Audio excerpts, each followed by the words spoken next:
Абу Насыр Әл-Фараби және оның мұрасы Мұхаммед ибн Ұзлақ ибн Тархан Әл-Фараби, яғни шығыстың ұлы ойшылы болып саналады екен. 870-950 жылдары өмір сүрген.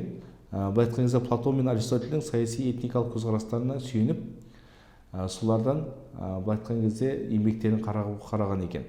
Енді мемлекет басшысы былай айтқан кезде Әл-Фарабидің айтысы бойынша ақылды, әділ, рухани жағынан жетілген, күнделікті өмірде өзін қарапайым ұстаған дұрыс дейді. Яғни Әл-Фарабидің пікірінше былай айтқан кезде азаматтар өзара көмегімен бірлік арқылы бақытты, ізгі өмірге қол жеткізеді деп, осындай былай айтқан кезде адамның бойын адамгершілікке қаратай бақыттаған еді. Бұның негізі Әл-Фарабидің өте атақты еңбегі бар, ол қайырымды қала тұрғындары деген. Яғни сол жерде жалпы мемлекетті басшысынан бастап, жалпы мемлекеттің құрылымы өте жақсы сипаттап береді.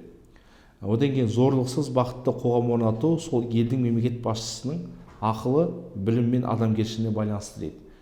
Олай деген отырамыз, мысалы қарайтын болсақ, мемлекет басшысы өте ақылды болу керек, дана болу керек. Сол кезеңде ғана өзінің білім мен адамгершілігін ұштастыратын болса, мемлекетте дұрыс, әділ қоғам орнатуға болады екен. Келесі саясат туралы ойларында Әл-Фарабидің Еуропа және Араб шығысы мен Орта Азия елдерінің саяси құқықтық ілімнің дамуына ықпалын тигізді.